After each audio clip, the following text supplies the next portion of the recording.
was a time that I was even like cooking inside the kitchen, and then I heard noises, and then I looked around and I saw there was a dog there again, and I was thinking, God, how did you get in here? Like,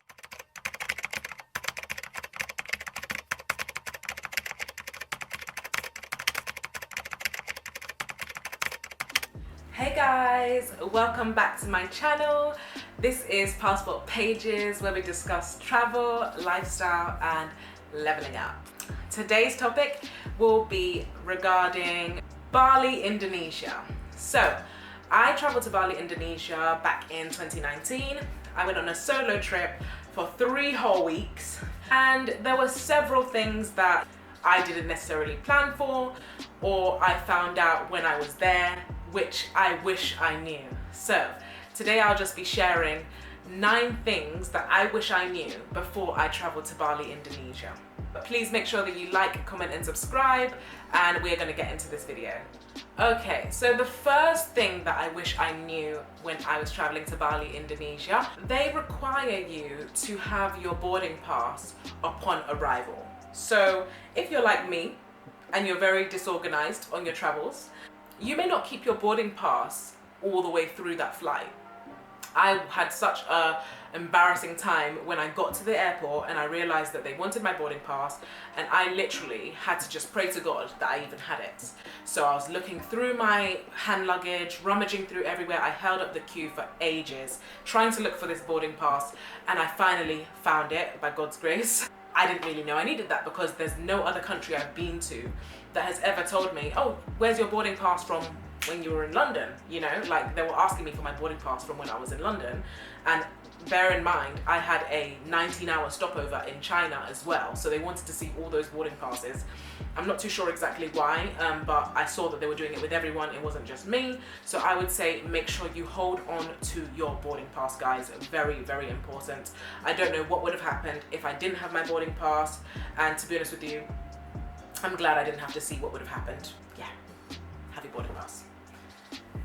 Okay, number 2 that I wish I knew was that you have to fill out a landing card, and it can be very stressful to do it whilst you are, you know, actually at the airport in Bali. So it's better to do it while you're on the plane if you can. They will hand it out to you when you're on the plane. I made the mistake of not doing it whilst I was on the plane, and by the time I'd got off, there was just way too much going on. I had to find my boarding pass, I had to find my passport to show them, I had to get my luggage, and then on top of that, now I have to fill out my landing card. So it was all a bit too much. So that's another thing I wish I knew, which was to fill out my landing card whilst I was on the plane. This will save you so much time when you land, and yeah, it will just help you to be a lot more organized. So those are 2 things now that you need to have. Make sure you have your landing card, which they'll give you when you're on the plane, and your boarding pass, which they will give you from the country you're leaving from. So once you had those 2 things, then you're okay to get through, and then you can go and enjoy lovely Bali without any problems. Okay, so another thing that I wish I knew when I was in Bali is that a lot of things in Bali are negotiable. So make sure you know how to haggle so you can save some money. So for example, even if you get a taxi, you can actually haggle. If you get I call it an okada because I'm Nigerian, but basically the motorbike taxis, you can also, you know, haggle. If you're shopping, you can haggle. You just know how to haggle. I've got some tips on my blog that are to do with haggling, so yes, we'll get into that another time in another video, but go have a look at the blog if you want to see some tips on how to haggle. Tip number 3. Oh wait, is this 3 or 4? Oh gosh, I've got 2 3s on here. The 4th thing I wish I knew when I was getting around Bali was that I could have used an app called the Grab app.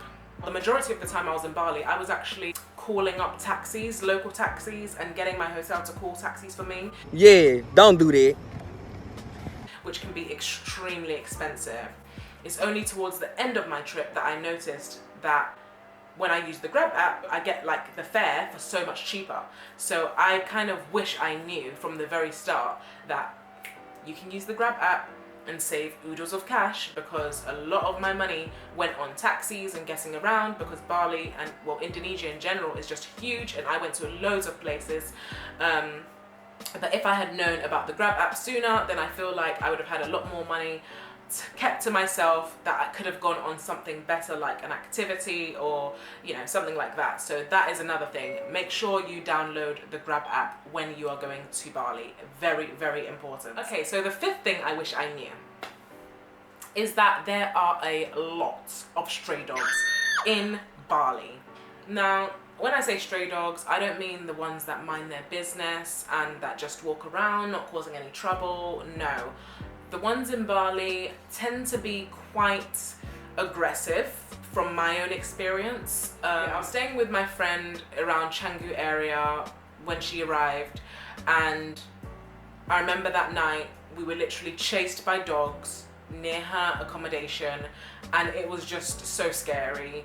And this continuously happened throughout my trip in Bali, being chased by dogs or being intimidated by dogs or being, you know, followed home by dogs or followed to my hotel by dogs. It usually happens in the more rural parts of Bali. However, there are stray dogs everywhere, and you just have to be extremely careful and be prepared. I don't know how to tell you to prepare for that. All I can say is stay calm.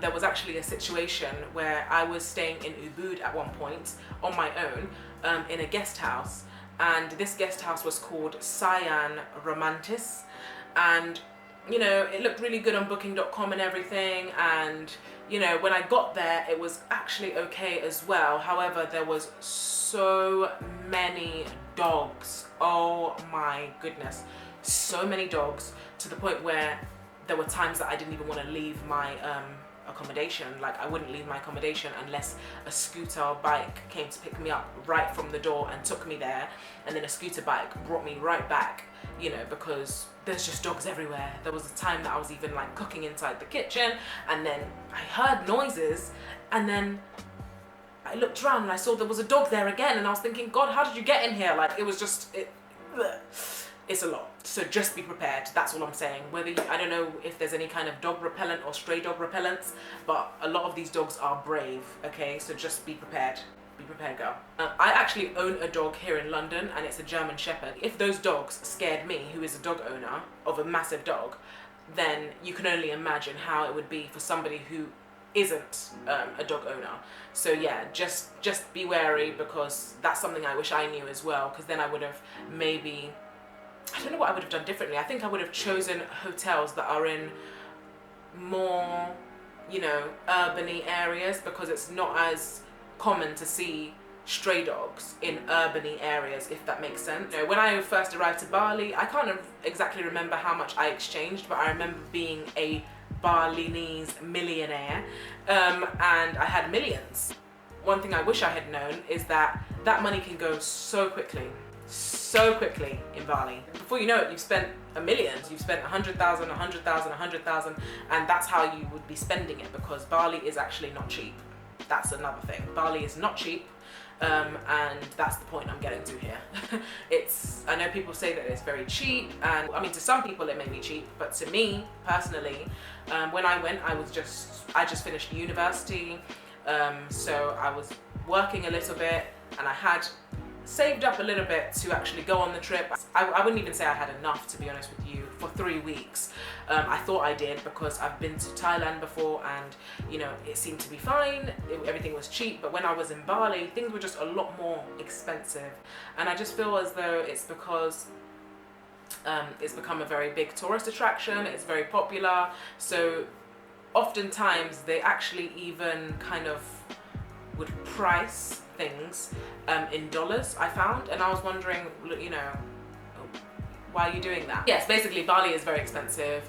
The only thing that I would say is not expensive as much is the accommodations. Accommodations are quite fairly priced, but you more than make up that accommodation save when you spend on alcohol, food, activities. Oh my god, we'll get onto that. Another thing that I wish I knew was to get my nails done before I go to Bali. So I mean, I stayed there for 3 weeks, and unfortunately when I first went I didn't have my nails done because I'd already been traveling beforehand in Nigeria and I didn't get a chance to do that. And then when I got to Bali I had plans of doing my nails because I just thought that they were, you know, all about beauty and relaxation. I knew I could get a massage, so I was thinking, okay, I'll find a really nice parlor to get my nails done. And so I went to one nail parlor on Monkey Forest in Ubud when I finally found one, because I didn't find any in Canggu. Not that I really went looking because I was too busy having fun, but when I was in Ubud I managed to find, and I just really was not happy, if I'm being honest. Like, I was really upset. I remember being quite upset, like to the point of almost being in tears. I know it sounds dramatic, but to me it's just a time for me to relax and a time for me to treat myself, but I just felt like I kind of wasted money completely. It kind of did make for good pictures though. It's one of those nails that were like nice from far but far from nice. So yeah, just make sure you get your nails done before going to Bali. They still do great massages and stuff, but yeah, in terms of the nails stuff, girl, get them done where you are, okay? Get them done where you are if you don't want to be spending way more than you usually spend for trash, respectfully. Okay, next thing that I wish I knew is that activities in Bali are extremely pricey. Guys, I had no idea that they were that pricey. I've been to Thailand before, and maybe I was being naive because I've been to Thailand before and thought that the prices were going to be the same. But the prices in Bali were way more expensive. For example, if you want to see elephants, if you want to go on the Bali swing, it's just very expensive compared to what you would think, you know. Even shopping is a little bit more expensive. All in, I would say Thailand is a lot cheaper than Bali. I really did not plan, unfortunately, or budget well when it came to this aspect of my trip. I did still manage to get quite a few things done after scaling the entire, you know, Ubud, Canggu. By the way, if you're booking activities, the best place to do it is in Ubud, because in Canggu it is extremely, like, it is just extortionate compared to Ubud, even though I think Ubud is still quite extortionate. And on top of that, you can do way more activities in Ubud than you can do in Canggu. I didn't actually do any activities, I don't think, in Canggu besides clubbing, if that's classed as an activity, and going to the beach and stuff. But yeah, in terms of doing actual activities like elephant riding and stuff like that, you can book that in Ubud, but just be careful because it can be very expensive. So make sure you have that coin together, okay? Make sure you have that coin together, make sure you budget before you come for all the activities you want to do, and I would say even book that before you come, because if not, it can take a whole chunk of your money that you were just not planning on spending, you know. So yeah, I would plan it way better than I planned it at that time. And yeah, that's something I wish I knew. I wish I knew, because if I had known, then what I would have done is I may have not gone to Bali at that time, because I was on such a tight budget because I was traveling so many places in that summer, that I just thought, okay, yeah, Bali's gonna be cheap anyways. I thought that was gonna be the time I was gonna be able to let my hair down and not spend as much and, you know, get way more for my coin. Girl, it was the complete opposite. So yeah, I'm just letting you know, make sure you get your coin together if you're going to Bali, because it's not as cheap as they try to say it is, okay? Yes, it's cheap compared to London, but cheaper than London or one of these major cities, but it's definitely not cheap. I don't think that's the right word to use. I think that's false. My camera keeps dying. So we've already covered the fact that it's extremely expensive. But have you been to Gili Island solo? Yeah, I wouldn't recommend, personally. Guys, with my crazy self and adventurous self, I went to Gili Tea, or Gili Trawangan, and okay, first of all, I had malaria. Let's not get into that. And when I actually got there, I had no idea that there was no motors on the island. I mean, hello, it is an island, Renee. I should have known, but I didn't. I literally, you can only get around by using horse and carriage or walking on foot or using a bike. And I genuinely was not prepared for that, knowing that I was sick and I wasn't feeling 100% myself. It was crazy. Like, I had to just do so much walking. I even actually rented a bike. I went on a bike like most of the time, but it was very tiring. On top of that, it is extremely expensive again. Gosh, no guys, I can't express to you again how much it's expensive. Like, I don't know whether it's because I stayed there for 3 whole weeks is why it became that expensive, but I would definitely say Gili Trawangan is way more expensive than even Indonesia, Bali. Okay, because I think Gili tea is like in Lombok, if I'm correct, and then Bali is like a neighboring place, but you can get, I basically got to Gili tea from Bali because there's boats and ships that go there, so I just got on one of those and like went to Gili tea for a few days. And yeah, it was rough, guys. It was rough. I mean, I did stay in a really nice villa and I changed my villa a couple of times, but it was definitely you know, way more expensive than I expected in terms of eating food, getting around, because if you want to get around, girl, like, it's even way more expensive than what you would spend in Indonesia. I can't lie. So yeah, I don't know where everyone's getting this whole, oh, Bali is so cheap, but it's really not. So make sure you are prepared with that coin. Make sure, you know, if you want to have a really good time, because I personally just like to have the best time possible. I don't want to, you know, share my accommodation with anyone. I like to have my own room. I like to have my own bathroom. I just like comfort. I like to eat well. I like to do activities. Like, I like to do everything. And I didn't anticipate how expensive it was going to be going solo. So all I'll say is, if you are going to go to Gili tea, I would recommend going there with people, not only because it's going to be way more fun for you, but also because it can get very pricey, very, very pricey, and it's nice to be able to split that cost, because if you're getting horse and carriage, goodness, it costs a lot. It costs a lot in Gili tea. So yeah, splitting that cost would be nice, and also just doing some fun things with your friends on the island would be fun, because unfortunately for me, I was a loner, and it was a little bit hard given that you don't have much network coverage, you don't have much Wi-Fi on the island. Like, it's literally, it's basically, you know, you're in never land almost. So it's better if you go with someone, and that's a mistake that I made and something that I wish I had known. Of course, I still had a good time. I always find a way to have a good time. It was very relaxing for me because I went tortoise snorkeling and stuff like that, so it was fun. But I do think I would have had a better time if I had gone with someone, at least one other person, and it wouldn't have been as expensive or as secluded. So yes, you know, whenever you see a advert for floating breakfast, you just think Bali, right? So guys, when I got to Bali, please believe I only saw that floating breakfast once in 3 weeks, and even then it was in a place I wasn't even supposed to be. Yes, so those floating breakfasts that we see being advertised all over the place, they are not as accessible as you would think. So even if you did want to do it, it's one of those things that you have to actually book in advance, and you need to find a place that does it, because not all hotels do it, no. Like, I was under the impression that all hotels and villas do the floating breakfast, like that is just the main thing in Bali, but unfortunately I couldn't find it anywhere. So yes, unfortunately I didn't get my slamming picture of me by the poolside with my breakfast on a tray after 3 weeks of being there, which I feel like, Renee, did you even go to Bali then?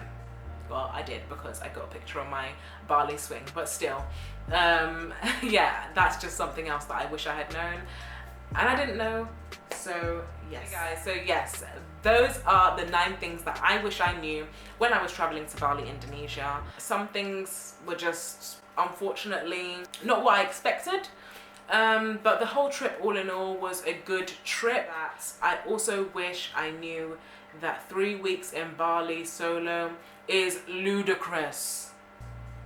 Unless you have tons of friends in Bali or tons of money to spend in Bali, then I would not recommend going to Bali for more than 2 weeks, and that's at a maximum. I feel like after a week and a half, I was ready to go home. But that's just me. I don't know about anyone else, but I just feel like on a solo trip, yeah, a week and a half, 2 weeks max, and that's even stretching it. But 3 weeks, I don't know what I was thinking. Honestly, I was ready to just get the hell out of the UK, clearly. And all that I've been through, it's all a learning curve for me. It's never, you know, a negative experience, really. It's always a learning curve, and also it makes great content so I can bring it to you guys, so you don't make some of the mistakes that I've made. I hope that you enjoyed my 9 things I wish I knew before traveling to Bali solo, and I hope that it helps you as well to prepare way better than I did.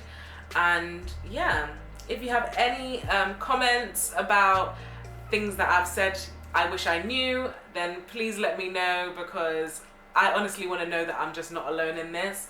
And if there's anything else that you wish you knew, then please drop that below in the comment section. Tell me the thing that when you travel to Bali, I want to know what it was that surprised you the most, so that we can see if any of our ideas match up.